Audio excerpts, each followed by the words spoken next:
do we want to bring on our next guest, the owner of this beautiful establishment? It's beautiful establishment. I've heard about it. Yep. You know, but I'm finally here sitting. It's something made me come over into Boca. You've been missing out. You've been missing out. Let's welcome Mr. Kevin Abbott. He's the owner and director of operations here. Thank you for having us. Thank you for having me. Oh, this is such. I think this is the first time we've crossed the border into Boca, I think, for the show. It's dangerous ground. We came for you, just for you. This is Sklar. Other than Sklar. Oh, Sklar technically is, but isn't it? We're deeper in Boca right now. Deep in Boca. We're deep. So this is like almost the heart. It is on Clintmore. So off of Clintmore, and we're between Congress and Military for people who haven't been, and you should come. Right. So for people who are in Delray Beach and they don't leave Delray Beach, what would be the number one reason that they need to come here? Because they do. Well, first of all, I used to live in Delray Beach and never leave Delray Beach. So I completely You understand. get it. I lived off the Ave. I walked everywhere. So I'm with you. I think that our brewery is unique.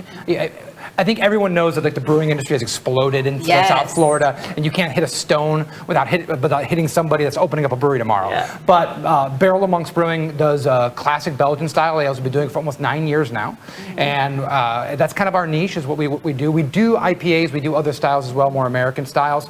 But we modeled this tap room after a really nice wine bar. We wanted to have a really comfortable feel with complex, interesting beers paired with really, really good food. And I think we do that as well as anybody else. You definitely do. And we were talking a little bit earlier. My husband used to work right around the corner here, so we used to come a lot of times after we filmed commercials and did different things. And every time, it was just a great time to relax and unwind. And there's games to play and great drinks. And the food truck. I mean, we loved the food. Jamel, you would go crazy, try the beer and have some snacks. And I know with the food truck, I heard that the chef at the food truck is he's world renowned too. He was just on Diners, Drive-Ins, and Dives. He's his name's Jeff Lemmerman. He's been a partner with us since we opened, really.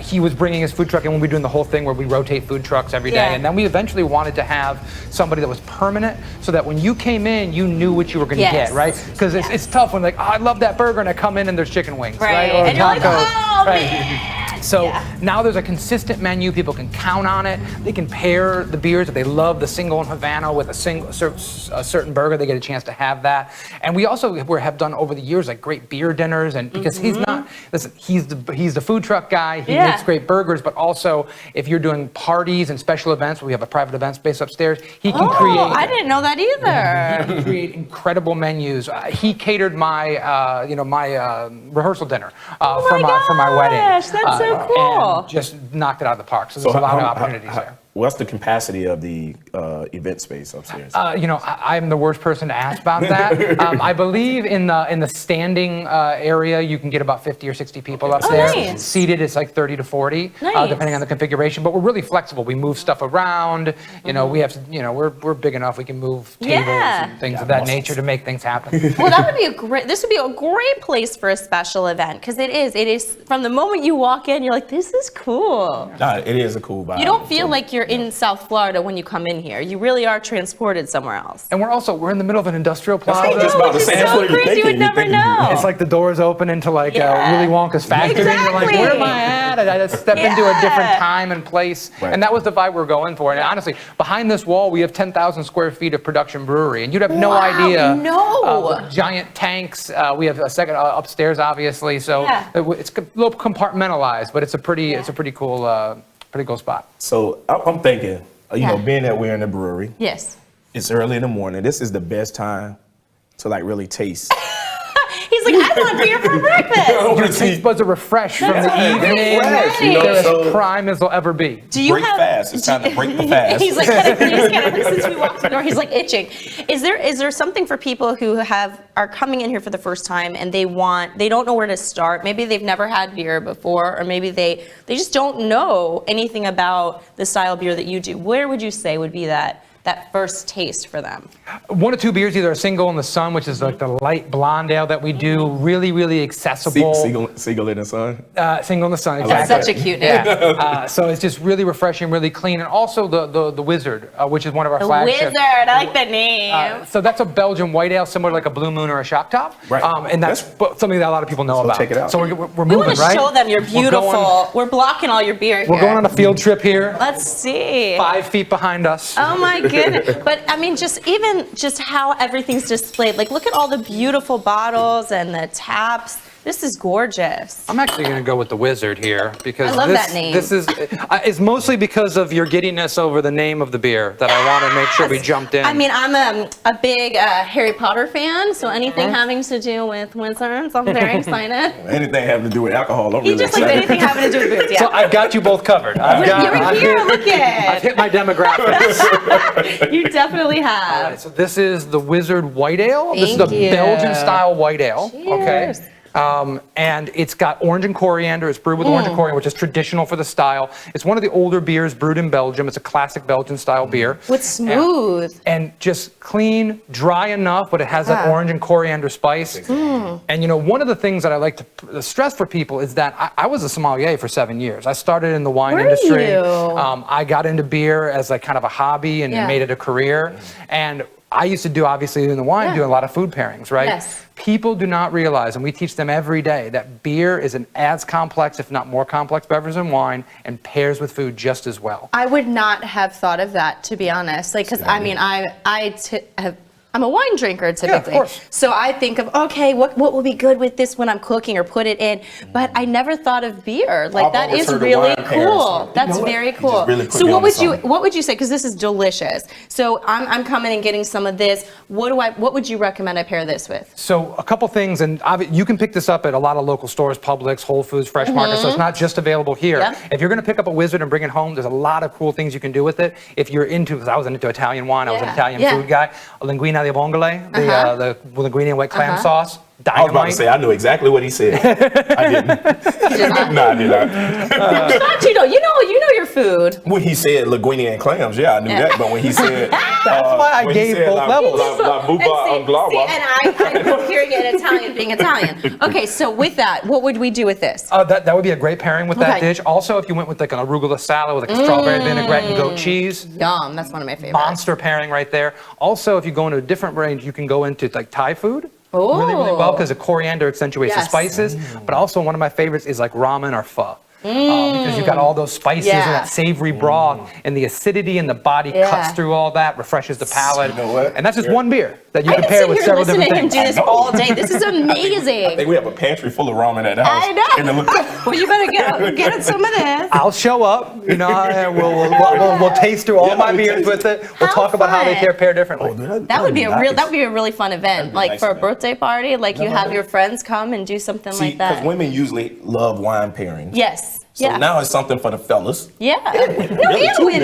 Because I think, see how he just kicked me out? He's just like, you out. We having some ribs and some wizards. And some ribs wizards. and wizard. No, but I think this is very, very cool. And every time that I've come, because I have to say, like, I was the person where I was like, I don't like beer. And this was the place that really made me realize that I did like beer. I will admit, I'm not the person who, I don't like IPAs and anything real, like anything super hoppy. Sure. But these beers are so smooth and delicious and full of flavor. Like, as you can tell. I used to think, oh, beer tastes like bread. That was what I used to say. I'm not drinking beer. Because when you're in college, and they're drinking whatever they're drinking, it doesn't taste like this, guys. Well, there's misconceptions that all beer is the same, and it's one of the things we struggle with all the time. And being someone from the background that I am, a culinary background, a wine background, but the beers from Belgium and England, these are beers that have been around for centuries, and they appreciate them in a different way than we do in the U.S. We had Prohibition here; it killed the entire beer market, and what came back was light and not very flavorful. But here, this is a Belgian triple put in a tequila barrel. What? This is a 2021. This will age at least 5 years. It's got a cork and cage. It's bottle conditioned like a champagne. Yeah. And it's going to develop complexity and flavor over time. People don't know that beer can do this. I didn't think you could. I thought it just rotted. Now, not every beer. Yeah. The vast majority of the beer. You walk into your local convenience store, pick up a 6-pack, you want to drink that relatively fresh. But beers like this in 750 bottles that are cork and cage, that are bottle conditioned, they age, they develop complexity. It's incredible. I was going to ask him about that. So I didn't realize that was a thing. So what's something like, what's the sweetest like beer that he wants the girly one. Oh, so I'm going to give you a beer and you're going to think it's sweet. You're going to think it's sweet, but it's not sweet. It's dry as a bone, but really, really fruity. And this is single in Havana. This is a Belgian blonde ale with guava. With guava? With guava. So cool. And this is nice tropical fruit notes, but a really smooth beer that has a little bit of a bite at the back end from the hops that it has in it, but it's not bitter. It's just smooth, fruity, and drinkable. And this is like the perfect boat beer. This is the perfect beer on the beach.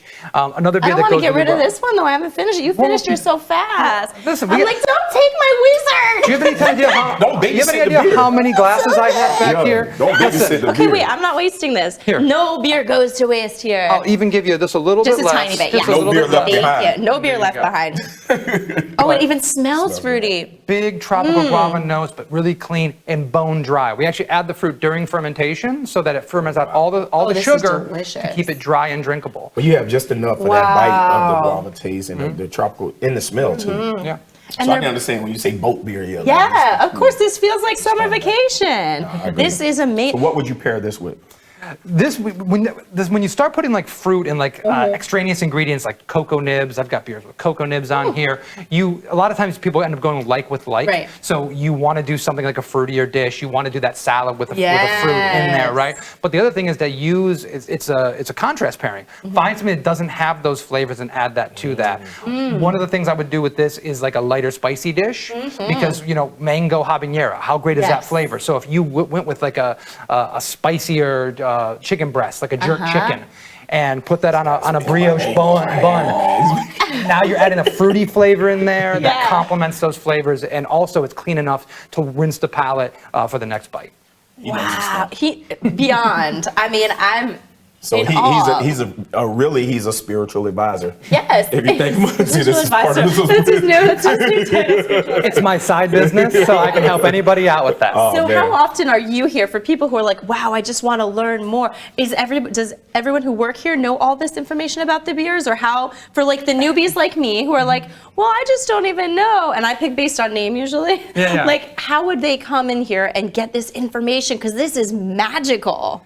So most of our staff have been here for quite a while. Okay. They're really passionate about beer. They have their favorite beers. They like to talk with people, and they ask questions. So if you come in, what we want to hear, we love hearing, all I drink is Corona. Right. Okay, then I know how to. That's all I drink. But now we're talking the language, right? Yeah. I know I'm not going to give you my quadruple. I'm not going to give you a 10.5% dark strong ale. I'm going to give you something lighter, more quaffable. Let you ruminate on that for a few minutes, and then we'll give you something else to try something different.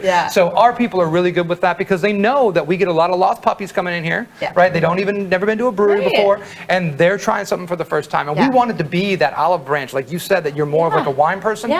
Our beers pair well with food. Our beers are complex. We have that in our back pocket, so we want to bring people along. Right. And you definitely do. And for everybody who is out there is a YPAD here on June 28th, so you can experience this for yourself at YPAD, but it's not that far. We tease that we don't leave Delray, but it's pretty much Delray. It's an easy drive from east or west Delray. You can go onto the Chamber's website, or you go onto DelrayBeach.com and sign up and actually come over and experience and get all of this knowledge as well, and get some tasty beers and some food. Absolutely, because the second you walk in here, really, whatever you were dealing with kind of disappears because you feel like you're someplace else. This is a relaxing vibe. I can see that you want to stay a while. Yeah, definitely. So for anybody who's out there, was there anything else that we missed that you want to make sure they know about you? Well, we just want to make sure people come by. Our beers are available in the market. We're in 200 to 300 different locations, bars and restaurants, all up and down Atlantic Avenue. Which is a big deal. Right. So you can find Single in Havana, you can find the Wiz, you can find our Waypoint IPA. They're all over the place.